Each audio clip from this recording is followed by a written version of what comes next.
What's going on, everybody? Welcome to the Touchdown with Doug Smith, where I bring to you one of the best NFL draft series on the internet. I'm so blessed for you guys to take and be here on the show with me and new special guest.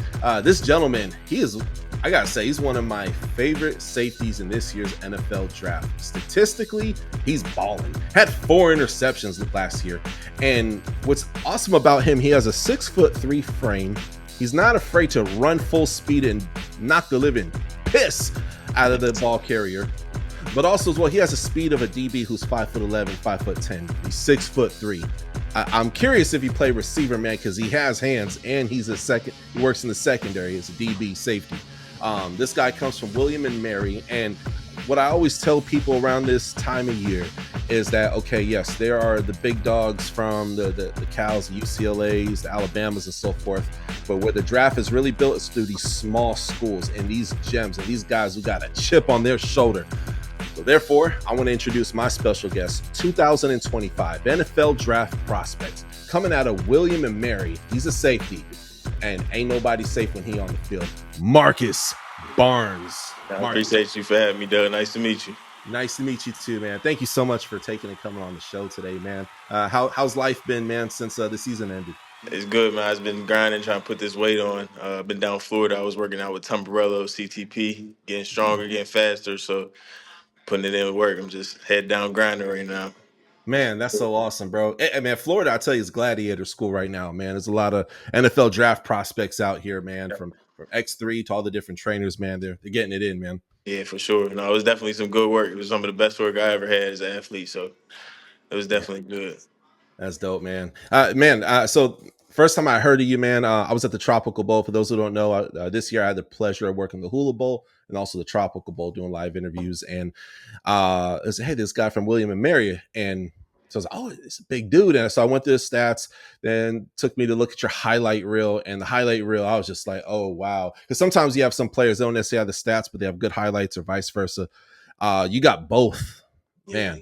Yeah. And you're a person of high character on top of that, man. So I was like, I got to interview this guy. So it's cool to finally have you on the show, man. It really is, man. I appreciate it. I heard you say you were wondering if I play receiver, man. My dad, he was a receiver, so we was working on that all the way up since I came up. I started playing at 4 years old, my first tackle football game, man. I was a receiver. I thought that was the way. I came to William Mary. They put me in the defensive back room, man. It's been a story from there. It's already written.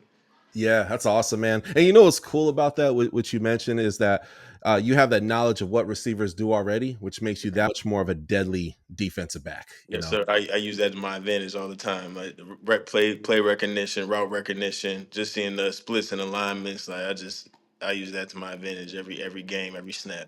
That's awesome, man. So you're like a real student of the game, which is really cool. I love asking this question, man. Obviously, once you're selected by an NFL team, no matter where you fall and which team you may go to, I want to ask, like, how adaptable are you to learning new playbooks and schemes? I feel I'm very adaptable. We went through a coaching staff change at William and Mary, and I believe like the first couple of days, I was already able to teach like the guys underneath me of what we were doing and just pick up just from the football IQ part of it. I've seen a lot of football. I've been around a lot of football. I've been around a bunch of different schemes and stuff. So I could just pick it up from any direction, offense, defense, special teams. It just clicks with me. Football is just something that just flows through me. So.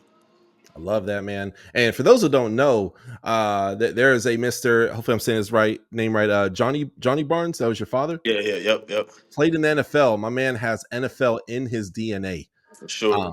Very cool. What was it like growing up, man, and being able to hear your dad tell the stories of him playing in the NFL? It was sweet, man. He used to show me the videos. You know, he played back in '92 through '96, so he used to bring out the DVR and show me some tapes and stuff. He was flying down on kickoff. He was everywhere. So I just always wanted to be like him.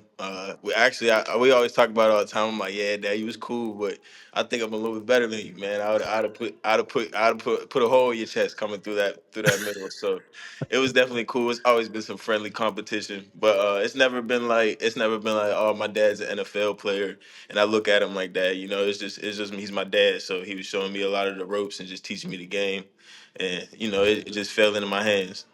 That's cool, man. That is so awesome, man. It's really cool, man, to see. And I tell people, NFL players, college football players, they're human beings. They Hmm. have hobbies, they have feelings, Yeah, they have eyelashes, they have a pinky toe. They're human beings, they're people. yeah, You know what yeah, I mean? definitely. Like, so that's really cool, man.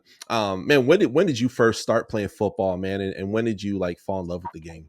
I think I fell in love with the game as soon as I touched the football. I found out what it was. Me and my dad, we used to go to the midgets up at the on top of the hill, South Greensburg Bulldogs, and we used to just watch. And he like, I'm gonna sign you up next year. This is what you're gonna be doing. And then I was like 4 years old when I first played my first tackle football game. Mhm. It was over from there. Like, I loved it. Like I played a whole bunch of other sports, basketball. I bowled. I played baseball, and then I was just like, you know what, football is it. Like I skip other practices, come to football. Like that was just something that I always like. I wouldn't say I fell in love with it. It kind of just came through my DNA. It's just something that I just found myself in it. You know, like I could have fun. A lot of other sports, it was fun, but it was frustrating when I didn't get something or something like that. But football, I just always got it from a young, really young age. Yeah, man. It's a great sport, man. It's a great sport. It teaches you a lot about life, teaches Mhm. you how to handle success, teaches you how to handle loss, man. Teaches you to keep your composure, man, when your back's against the wall, For sure. kind of thing, man. So, man, and coming from William Mary, what I love about you too are your stats, man. You're all over the field, east west, and oftentimes these draft shows they use a lot of very generic draft lingo, a leader of men, east to west. No, you are east to west, north south, man. Like you're quick. What are some ways that you have developed your speed throughout the years? So you're a really fast guy. I also know you have a pro day coming up too. Yeah, so a lot of the things that I drive myself is like I said earlier is that football IQ, so I can recognize a play faster than I'd say anybody on the field. So it makes it look like I'm running a four flat out there when I'm flying around to the ball. I can play over top. I can play man coverage. I can come down to the box. I can just fly around all over the field. So I feel like my speed is just something that comes from my IQ, and on top of that, I am fast. I am quick. So it just puts it all together, and it makes it looks ridiculous when I play. You know, a lot of people will come up to me. They'll be like, "Man, how did you see this coming? Or how did you see that?" I'm like, I just feel it. Like I just felt it. I studied a lot this week. I just felt it. I just came to make the play. That's dope, man. That's so cool. Your pro day right around the corner. What day does it fall on, and where is it at? It's the 20th on Thursday. We our pro days at William and Mary. We got a couple guys coming out there. Should be a packed house. I'm excited to put on a performance for sure. Man, that's so dope, man. If you had to guess, just like a ballpark range, your bench, vert, and then of course your 40, man. What are your goals, and where do you think you'll land? I don't want to say too much. I feel like I'm gonna perform a lot more than what a lot of other guys are doing, and a lot more than what other people expect me to. Just based off of how you look at me, I'm a lengthy guy. A lot of guys think I'm not as fast because I'm just how you look. I'm a long strider. A lot of guys think I'm not strong because my size, but I'm gonna put on a show for sure. They're gonna be surprised. Yeah, man. You're not afraid to hit too, man. Mm-mm. I love to hit. I feel like I don't have a good game if I don't give somebody a concussion at the end of the game. For And man, sure. that's dope, man. Hey, your dad raised you right, man. You got that old school mindset, man. Yeah, That's yeah, cool. yep. For sure. That's awesome, man. So growing up, you and I were talking beforehand, man. So you're from the Pittsburgh area, is that right? Yeah, yep. Yep. And you grew up a Browns fan. Yeah, man. That's so cool, man. What talk to me about being a Browns fan growing up, man. I always like the underdogs. A lot of guys would be like, I like the team that's winning and doing all this. And I was like, it was just something, it was a team I always picked and mad in when I was young. It was a team I always watched on Sundays and stuff. And I just fell in love with the team, man. It was just somewhere I dreamed of playing growing up. And it's my team. They're underdogs. A lot of people ain't rooting for them. And then when they win, I get to put it in a lot of people's faces. Man, I love Yeah. it. Love it, man. They're building a new stadium over there, which looks more beautiful Amazing. than any other stadium that's Yeah, it out was there, bro. amazing. Yeah, the city of Cleveland needs it and deserves it, man. And That's and talk about like history, like Browns, like history is probably the best of Mhm. any NFL team. It goes way back, it's one of the original NFL teams, Yes, sir. Very cool, very cool. Man, what would it mean to you like once you step into a locker room, man? What are some of your goals year one in the NFL? I just want to make an impact and show a lot of guys that I can be that guy that they do want to bring in. I could be a leader amongst men, like you said earlier. I can play any position you need me to play. If you need me to play some offense, I can play some offense. I can play guard if you need me to play some guard. But I just want to be that guy a lot of guys can lean on, and make sure that when you look at me, I'm gonna do my job and I'm gonna handle business the way I'm supposed to. Man, that's so dope. I love that, man. What would you say some of your favorite defensive schemes, man, that help make your skills pop out the most? I like to play man with one high over top a lot. I like to come down in that nickel spot, that free safety, and play man, or I could play over top and just show off my range a lot. But I like to show off my skills. I'm a long guy, so it's hard to get the ball over top of me when I am down there in that man coverage with sticky man to man. So I Yeah, like to do that. I like to play sideline to sideline, that range one high over top for sure. man, love that. Who are some players, man, that like maybe you take little parts of their game that you have really adopted? I would say my hitting skills. I get that from Buda Baker, man. He come down. He's Ooh, fearless, man. He likes to lay the wood. Also, Derwin James when he's in that box, it just shows big physical safety, smart IQ, and then my range. I say it mimics a little bit after Minka Fitzpatrick because you watch him. He's all around the ball. He's here. He's there. Every time he turn on the field, even if I don't make the play, I'm the next man to make the play. So. I believe that I got a unique mixture, a unique ability that a lot of people don't have. I'd So ask you, what was your aha moment where you realize, like, hey, man, I am not your average football player. I'm not average. Ain't nothing average about me. You turn on the tape, you see this guy can ball. What was that moment like for you where you realized, like, man, one day I can take and go into the NFL? I feel like I felt that early on in my career. I say as far back as middle school, like I just felt unique. I felt different from a lot of players. Like a lot of stuff that I would see, a lot of guys weren't able to do that I could do in a real versatile way and successful way. But I would say high school it really took off where I was like this is what I want to do. This is for sure. Like this is me. This is football for sure. Love that, man. Do you have an alter ego when you're out there, man? Because Oh yeah, you come alive. You're a big energy guy. yeah, I'm a different beast when I'm out there. It's different. A lot of guys tell me, hey man, calm down a little bit, man." I'm like, "Nah, this is what we do. If you ain't ready for it, you shouldn't be on this field, man." But I feel like I'm a different beast when I'm on the field. Love it, man. What keeps you like hungry and motivated? Just a lot of the doubters, man. Like I came out of a school I knew I should have been. I wouldn't say bigger, but I am at a small school right now, and it's just a lot of people have doubted me my whole career. Like, he's not big enough, he's not strong enough, and it just keeps me fired up, you know. Yeah, absolutely.